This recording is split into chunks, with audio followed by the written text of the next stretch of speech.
अस्सलाम वालेकुम जी। उम्मीद है तमाम लोग ठीक ठाक होंगे, खैर खैरियत से होंगे। मैं ठीक ठाक हूँ अल्हम्दुलिल्लाह।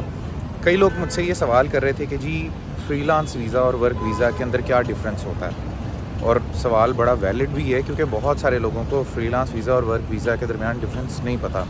जो ज़्यादातर लोग फ्रीलांस वीज़ा या वर्क वीज़ा बाय कर रहे होते हैं, जो जिनकी भी रिक्वायरमेंट्स होती हैं कि जी हम आज़ाद वीज़ा पे आने चाहते हैं या फ्रीलांस वीज़ा पे आना चाहते हैं, उनको एक्चुअली उनके साथ जो एक छोटा सा आप यूँ कह लें कि एक स्कैम हो रहा होता है, जो कि स्कैम होता भी है और नहीं भी है। वो क्या होता है उसको थोड़ा सा ना एलैबोरेट कर लेते हैं ताकि इस चीज़ को ना अंडरस्टैंड कर लिया जाए। एक्चुअल में फ्रीलांस एक सेपरेट कैटेगरी है या आज़ाद वीज़ा एक सेपरेट कैटेगरी है और वर्क वीज़ा सेपरेट कैटेगरी है। यूजुअली नाउ डेज़ हो ये रहा है कि अब इन दोनों चीज़ों को ना मिक्स कर दिया गया है। वो कैसे, वो मैं आपको एक्सप्लेन कर देता हूँ।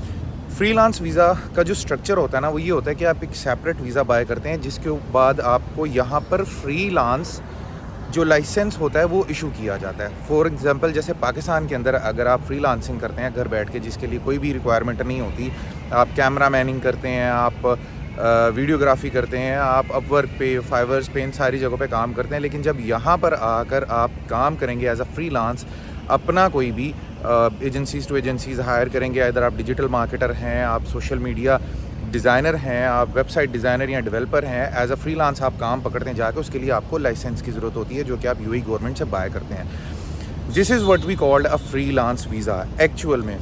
अब चलता ये है, होता ये यहाँ पे जो हमेशा से होता है या हो रहा है वो ये कि जब भी लोगों को आज़ाद वीज़ा या वर्क वीज़ा, फ्रीलांस वीज़ा दिया जाता है ना, वो इस तरीके से दिया जाता है कि किसी भी एक पर्टिकुलर कंपनी से वर्क वीज़ा निकाल के आपको दे दिया जाता है और उसके ऊपर आपको एनओसी जारी कर दी जाती है।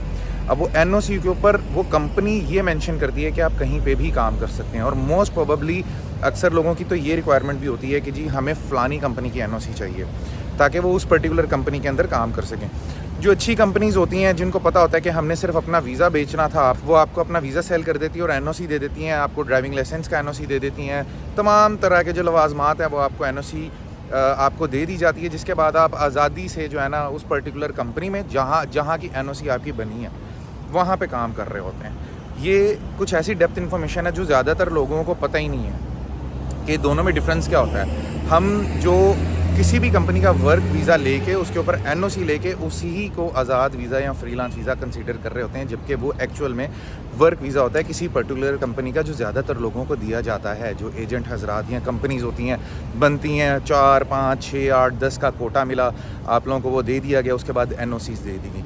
तो ये एक बड़ा सिंपल सा मेजर सा डिफरेंस है फ्रीलांस वीज़ा और वर्क वीज़ा के दरमियान, जो मैंने आपको बता दिया। अब ज़्यादातर लोगों को ये पता चल गया होगा कि बेसिकली जो आप लोगों को वीज़ाज़ मिलते हैं, जो आप लोग वीज़ा बाय करते हैं, वो एक्चुअल में फ्रीलांस वीज़ा है या एक्चुअल में वर्क वीज़ा है। किसी भी कंपनी के मातहत होते हैं। वो कंपनी अगर 2 साल बाद रिन्यू नहीं होती हैं, 1 साल बाद रिन्यू नहीं होती हैं, उसके ऊपर कोई फ़ाइन है, तो आपकी वीज़ा के ऊपर भी डेफिनेटली इश्यूज़ आएंगे, प्रॉब्लम आएंगी।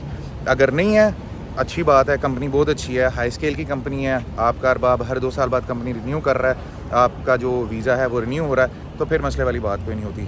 Other than that freelance visa और वर्क वीज़ा के अंदर ये डिफरेंस होता है। उम्मीद है समझ में आ गया होगा। बाकी वीडियो को लाइक, शेयर, सब्सक्राइब लाजमी कीजिएगा। अपना ख्याल रखिएगा। अल्लाह हाफ़िज़।